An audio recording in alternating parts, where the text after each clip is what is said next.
সাধারণত কেউ মারা গেলে, বিশেষ করে যদি একটা শিশু হয়, আমাদের প্রথম প্রতিক্রিয়া কি হয়? শোক করা, তাই না? কিন্তু ভাবুন তো, যদি কেউ এই শোক করতেই অস্বীকার করে? অদ্ভুত শোনাচ্ছে, তাই না?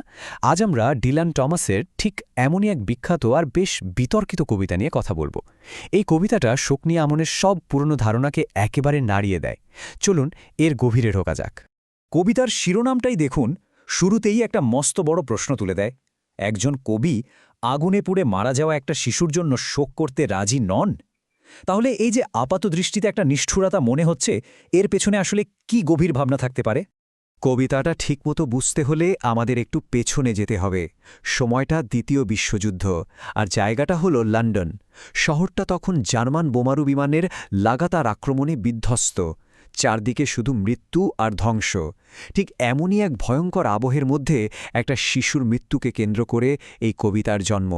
কবিতাটার যেটা সবচেয়ে অবাক করার মতো ব্যাপার, সেটা হলো প্রচলিত শোককে একেবারে সরাসরি প্রত্যাখ্যান করা। এমন একটা সময়ে যখন শোক প্রকাশ করাটাই সবচেয়ে স্বাভাবিক প্রতিক্রিয়া, তখন কবি ঠিক তার উল্টো পথে হাঁটছেন, একটা বিতর্কিত অবস্থান নিচ্ছেন। তো এই ধরনের কবিতাকে ইংরেজিতে বলে এলিজি, বা বাংলায় আমরা বলতে পারি শোক গাথা। সাধারণত কোনো মৃত ব্যক্তির জন্য গভীর দুঃখ বা বিলাপ প্রকাশ করতেই এই ধরনের কবিতা লেখা হয়। এটা শোক জানানোর একটা খুব পুরনো আর সম্মানজনক উপায়। আর ডিলান টমাস ঠিক এখানেই একটা বিদ্রোহ করে বসলেন। তিনি শোকগাথার এই ফর্মটাকেই নিলেন, কিন্তু এর যে মূল উদ্দেশ্য সেটাকেই তিনি ভেঙে দিলেন। তিনি সাফ জানিয়ে দিলেন, তিনি প্রচলিত অর্থে কোনো দুঃখ বা শোক প্রকাশ করবেন না। তাহলে প্রশ্নটা হলো, কবি যদি সবার সামনে দুঃখ প্রকাশ করাটাকে বাতিল করে দেন, তাহলে তিনি ঠিক কী বলতে চাইছেন? আসলে এটা প্রচলিত ধারণার চেয়ে অনেক গভীর একটা ব্যাপার। চলুন সেটাই একটু বোঝার চেষ্টা করি। পার্থক্যটা দেখুন, একেবারে পরিষ্কার। একদিকে আছে সবার সামনে কান্না করা, দুঃখ দেখানো, হারানোর জন্য বিলাপ করা। আর অন্যদিকে টমাস বেছে নিচ্ছেন একেবারে চুপচাপ সবকিছুকে মেনে নেওয়ার একটা পথ। তিনি মনে করেন আসল শ্রদ্ধা চোখের জলে নয়, বরং প্রকৃতির অমোঘ নিয়নকে স্বীকার করার মধ্যেই রয়েছে। ব্যাপারটা সবচেয়ে ভালো বোঝা যায় কবির নিজের কথাতেই। তিনি বলছেন, এই যে লোক দেখানো শোক বা করুণ সত্যের বর্ণনা, এসব দিয়ে তিনি শিশুটির চলে যাওয়ার সাথে জড়িয়ে থাকা মানবতাকে খুন করতে চান না। তার মতে এই ধরনের শোক আসলে শিশুটির মৃত্যুকে ছোট করে দেয়। তাহলে কবির আসল ভাবনাটা কি? তিনি মৃত্যুকে জীবনের শেষ হিসেবে দেখছেনই না, বরং তিনি বলছেন এটা প্রকৃতি আর জীবনের মধ্যে একটা গভীর যোগসূত্র। এই ধ্বংসের মধ্যেও তিনি আসলে এক বৃহত্তর ঐক্যের খোঁজ করছেন। এই লাইনগুলো খেয়াল করুন, কি অসাধারণ সব ছবি এঁকেছেন কবি। তিনি বলছেন তাকেও একদিন ফিরে যেতে হবে জলের ফোঁটার পবিত্রতায় আর শস্যদানার উপাসনালয়ে।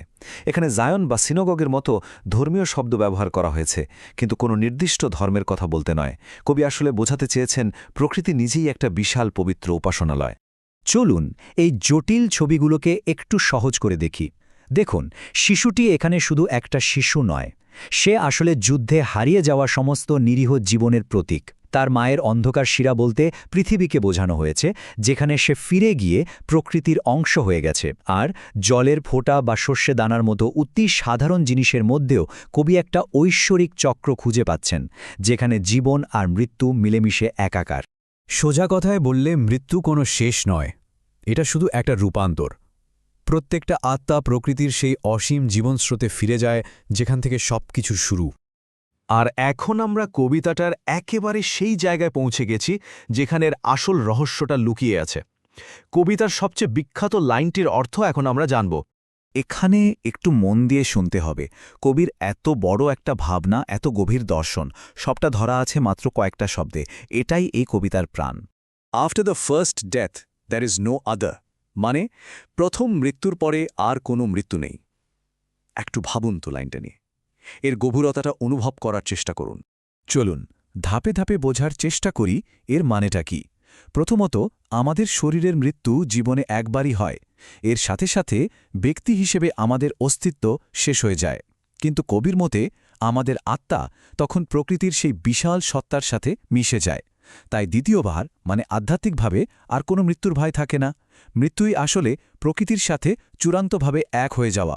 তাহলে সবশেষে এই অসাধারণ কবিতাটা আমাদের জীবন, মৃত্যু আর শোক নিয়ে ঠিক কী শেখাচ্ছে?